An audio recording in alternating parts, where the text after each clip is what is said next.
नमस्ते।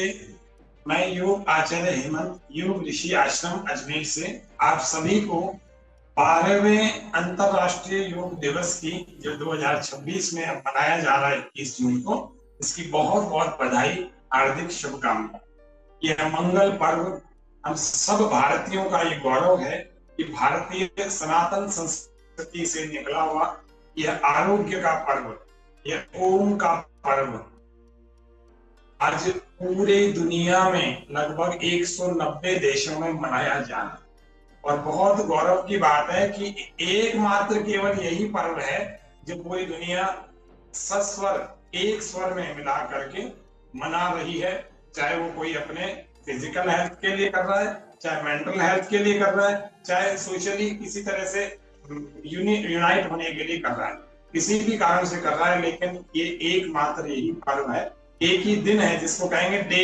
इसको आज बिल्कुल ओकेजन के रूप में, पर्व के रूप में, त्योहार के रूप में मनाया जा रहा है और बच्चे से लेकर बड़े तक सब इससे परिचित हो चुके हैं। अब हम बात करते हैं आज योग दिवस पर विशेष बात, जो कि योग के साथ जोड़ करके हमको करनी ही चाहिए। कई बार हम देखते हैं, लोग कहते हैं कि योग करने से हमको उतना फायदा नहीं हो रहा जितना तुमको हो रहा है, या जितना उसको हो रहा है, या हमको हो नहीं रहा या नहीं हो रहा। बहुत सारी बातें, कई बीमारियों में हम कैसे, तो मैं उन सबको निवेदन करता हूं एक योग और प्राकृतिक चिकित्सक होने के नाते कि प्राकृतिक चिकित्सा का भी समावेश अपने योग के अंदर करें।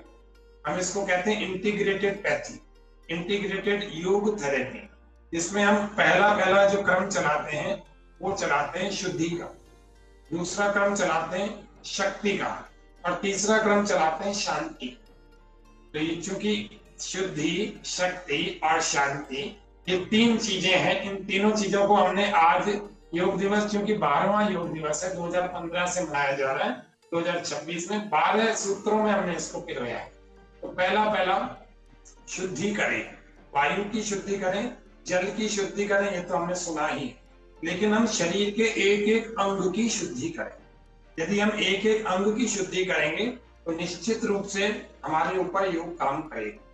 हमारे सिर की आसपास की नस नाड़ियों की, ब्रेन की, अथवा यहाँ की आंखों की, नासिका की, कानों की, मुख के अंदर की, गले की जितनी समस्याएं हैं वो सब इस कपाल की शुद्धि से ठीक हो जाएगी। सबसे पहले हम आंख की शुद्धि करें, सुबह उठ करके बहुत सारा पानी पी लें, मुंह को भर लें और भर करके और अपने आंखों पर छींटे मारें ठंडे पानी के। दूसरा काम करें, कई बार करें, ऐसे 20 से 25 बार। दूसरा काम करें, यहाँ पर पानी भर लें, नासिका में पानी को टच करें अंदर तक, यहाँ तक टच जाए, फिर हटा दें, खाली कर दें। दूसरी बार फिर, तीसरी बार फिर, नासिका की शुद्धि हो जाएगी, पूरी तरह से ब्लो करके नासिका को शुद्धि। फिर हम तीसरा काम करें, कान की शुद्धि। सप्ताह में एक बार आप कान में थोड़ा सा पानी डाल के रुई से पहुंचकर और उसमें घी को अथवा तेल को 2-2 बूंदें जरूर डालें। इसको कर्ण पूरण कहा गया है, ये जरूर करना चाहिए। कान में जिसके फंगस की प्रॉब्लम है तो वो ना करें, हल्का सा गीले पानी से, पानी के गीले कपड़े से हम पहुंच करके फिर इसमें अपने तेल को अथवा घी को अथवा बादाम रोगन को अथवा सरसों के तेल को 2-2 बूंदे प्रत्येक सप्ताह में दोनों कान में डालें। चौथा है मुख की शुद्धि, मुंह की शुद्धि। मुंह की शुद्धि हमको टंग क्लीनिंग से तो हम करते ही हैं, लेकिन साथ में हमको जब भी हम ब्रश करते हैं, मंजन आदि करते हैं, दांत साफ करते हैं, उसके बाद हमको थोड़ा सा तेल लेकर मुंह में भरना है, 1 से 2 चम्मच, और इसको चलाना 1 से 2 मिनट चलाना। इसको कवल ग्रह कहते हैं। तो मुंह की शुद्धि होने से मुंह की जो लार ग्रंथियां वो एक्टिव हो जाएंगी, जो एंजाइम्स है, जो कि हमारा भोजन मुंह से ही पचना शुरू होता है, डाइजेस्टिव सिस्टम का पहला पार्ट हमारा माउथ है, तो माउथ के अंदर की सारी कैविटी इतनी बढ़िया हो जाएंगी, गैस्ट्रिक की प्रॉब्लम समाप्त हो जाएगी, मुंह में से दुर्गंध आना खत्म हो जाएगी, पायरिया की प्रॉब्लम, दांतों से खून मसूड़ों से आना वो खत्म हो जाएगा, वाणी शुद्ध, गंभीर, मधुर बनेगी। ये हमारा मुख की शुद्धि चौथा। पांचवा, आमाशय की शुद्धि। हफ्ते में एक बार हम गर्म गुनगुने पानी में थोड़ा नमक डाल के 2-3 लोटे हम इसको पी लें, और फिर बैठ करके पी लें, उपरू बैठकर, फिर इसको थोड़ा सा खड़े होकर के थोड़ा सा 3 उंगलियां डाल के पूरा पानी उलटते हैं, इसको कहते हैं कुंजल क्रिया। अंदर जमा हुआ कफ, पित्त वगैरह सब जितना भी है वो सब बाहर निकल जाए। फिर बड़ी आंत की शुद्धि, हफ्ते में एक बार एनिमा से जरूर शुद्ध करें अपने आप को, एनिमा पॉट लेकर के उसमें वाटर भर के उससे बड़ी आंत में जल को लेकर 10-15 मिनट चलें और उसके बाद पूरा जल हमारी बड़ी आंत की पूरी तरह शुद्धि कर। छठा, 7वां सूत्र है हर्बल। प्रतिदिन 2 से 3-4 पत्तियों को जरूर खाएं, चाहे आप नीम के पत्तों की खाएं, चाहे अर्जुन की खाएं, चाहे फिर आप तुलसी की खाएं, चाहे कड़ी पत्ते की खाएं, ये जरूर प्रतिदिन सदाबहार की खाएं। ये कोई सी भी पत्तियां खाएंगे आप डायबिटीज से, बीपी की प्रॉब्लम से, बेल की पत्ते खाएं और बहुत सारी ऐसी समस्याओं से बचे रहेंगे, जो त्वचा की समस्या है, कई सारे इंफेक्शन से बचे रहेंगे। ये 7वां। और 8वां जो हमारा सूत्र है कि अपने भोजन में फलों को जरूर शामिल, फल जरूर लें। भोजन से पहले लें, भोजन के बाद फल लेने से विष बन जाए।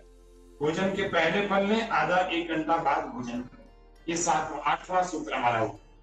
सप्ताह में 1 बार हमको उपवास जरूर करना है। केवल जल पर रहें अथवा नींबू पानी पर रहें, अथवा कोई नहीं रह सकते तो फलों के रस पर रहें। इस तरह से 1 दिन सप्ताह में उपवास जरूर करें, अन्न का त्याग करें। अगला, मौन का पालन करें। हफ्ते में 1 बार मौन रहें। पूरा दिन रह सकते हैं अच्छी बात, नहीं तो आधा दिन रहें। अपनी मानसिक शक्तियों को आप बचा के रखेंगे और स्वयं का अवलोकन कर पाएंगे कि मेरे वाणी के, शरीर के और मन के क्या दोष हैं जो हमको बोलने के समय पता नहीं लगते, वो मौन में ही पता लगते। और फिर अंतिम सूत्र कहते हैं वृक्षारोपण। अपने आसपास एक पौधा अथवा वृक्ष या अपने घर में जरूर लगाएं और उसके बड़े होने तक उसका पूरा पालन पोषण करें। और औषधीय वृक्ष लगाएं, अश्वगंधा का, एलोवेरा का, शतावर का, शीशम का, इस तरह के कुछ वृक्षों में से कोई भी एक चीज लगाए। और एक अंतिम सूत्र है, प्रतिदिन प्राणायाम 20 मिनट्स अनुलोम विलोम को करना ही करना है और सूर्य नमस्कार को भी करना। ये 12 सूत्र सभी के लिए। अंतिम एक बात मैं और कहता हूँ कि वर्तमान में इस योग दिवस पर जो मेरा मैसेज है वो है योग टीचर्स के लिए, योग के शिक्षकों के लिए। जो योग शिक्षक हमारे ऐसे हैं जो अपने स्वास्थ्य का ध्यान नहीं रख रहे हैं। बहुत योग शिक्षक बीमार हो गए। कक्षाएं कक्षाएं लेने जाने के लिए जब सुबह निकलते हैं अपना योगाभ्यास नहीं करते, कक्षाओं में जाके निर्देश देते हैं, इंस्ट्रक्शंस देते हैं, लेकिन ना अपना खाना ढंग से हो पा रहा है। मैंने पिछले दिनों के 3 उदाहरण जो देखे, वैसे तो 50 और देख लिए 6 महीनों में, लेकिन 3 उदाहरण देखे कि एक योग शिक्षक सुबह 6 बजे निकल रहा है, 5:30 बजे उठता है, अपनी दिनचर्या करके 6 बजे निकलता है, 6:30 से 12:30 तक वो कक्षा ले रहा है।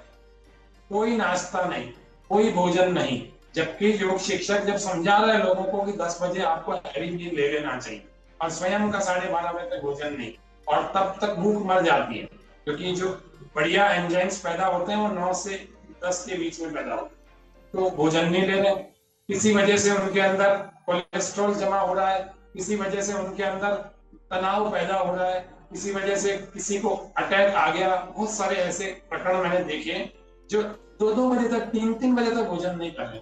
तो योग शिक्षकों को मेरा निवेदन है, देवताओं, अपना स्वास्थ्य का ध्यान रखो। समाज में यदि ये संदेश चला जाएगा कि योग शिक्षक बीमार हो गया या योग शिक्षक ने अपना ध्यान नहीं रखा, तो आपको योग के लिए क्यों बुलाया जाएगा।